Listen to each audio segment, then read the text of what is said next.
Well, the international affairs editor, Philip Turle, is joining me here on set now. Philip, it's not looking quite as good for Modi as the exit polls had been showing, is it? Still a long way to go, look, we have to say. But he is, let's face it, still going to triumph and win overall, isn't he? I think there's a strong possibility that he will be winning a third term in office, but not with this huge majority of 400 seats that many of the BJP have been predicting all the way through this election. The latest scores that we have are the BJP leading in more than 298 seats. Remember, they had 303 seats currently, so they're a little bit below that, but counting is not nearly finished. And the opposition on 227 seats, so they have got quite a lot of seats already. I think we'll have a much clearer image or picture of what's going on later today. These are a few figures about the overall picture in India: 970 million eligible voters. The total duration was 6 weeks, of course, of these elections, the longest in the world. The total number of parliamentary seats, 543. Majority needed, therefore, will be 272 seats. So it looks like the BJP has already got that majority that it needs. So Narendra Modi will be looking forward to a third term in power. He's been in power for 10 years now, which is a long time for a leader in India, the longest since Nehru.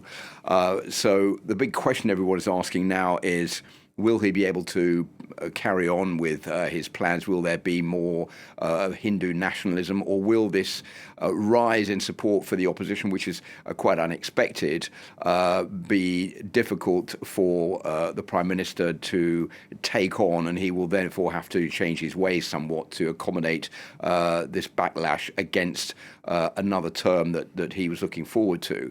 All those are questions that are without answers right now, but there have been a lot of questions raised about this Hindu nationalist agenda. Remember that 80% of the Indian population are Hindu, compared to only 14.2% for Muslim and 2.3% for Christian.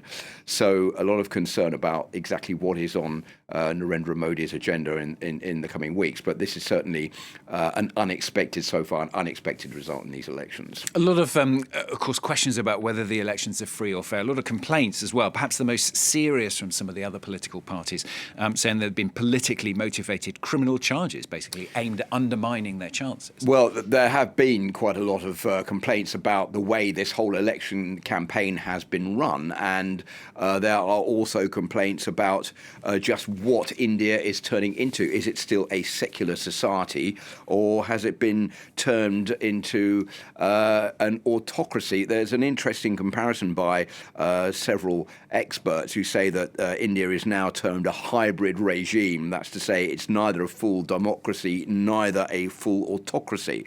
Now, the Indian National Development Inclusive Alliance has come together to try to fight against the influence of the BJP. This is a 40-party grouping, which is the opposition movement. They currently have 119 parliamentary seats out of 543, so it looks like they may increase that number as a result of this election. They've been very critical about the BJP, the way this election has been held all the way through, all this false information being sent out on social media, including false videos.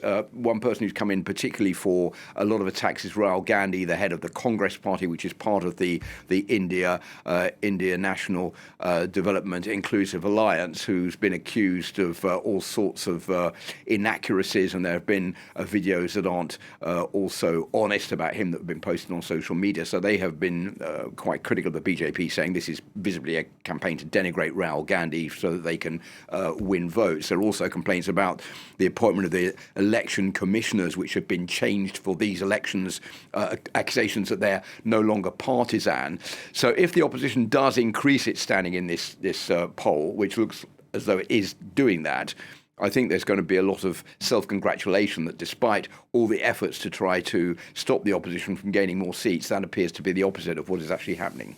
Assuming Modi is re-elected, what are going to be his challenges, Philip? I mean, not least, of course, having a much stronger opposition, presumably, but he's got a lot of other things to tackle too. Well, the economy in India is not doing too badly, but there is 7.8% of economic growth. Unemployment is at 7.6%.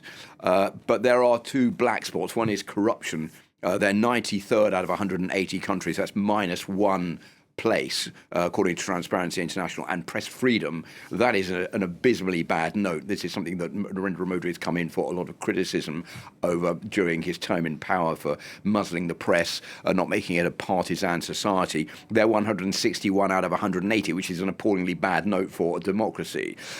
So I think there's going to be pressure on Narendra Modi to try to improve that. But there's also many other issues.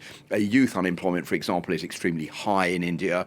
The BJP's been accused of trying to buy off youth by giving them handouts, money handouts, free housing, but no jobs. What Narendra Modi wants to do is to encourage big businesses to come to invest in India, like Tesla, for example, like Apple, like some of these multinationals who he said if they come and invest in India, that is going to make us a much more influential country in the world, one of the big major players in the world. And I think that is the objective of Narendra Modi if he is given a new mandate for a third term in office. Philip, I think we'll know a bit more later in the day today about exactly how many seats he's got. I think we are. I think it's going to become a lot clearer, but there we go. At the moment, things are not looking as good for Narendra Modi as he had promised. Thanks very much, Philip. Philip Turle, International Affairs Editor on France 24.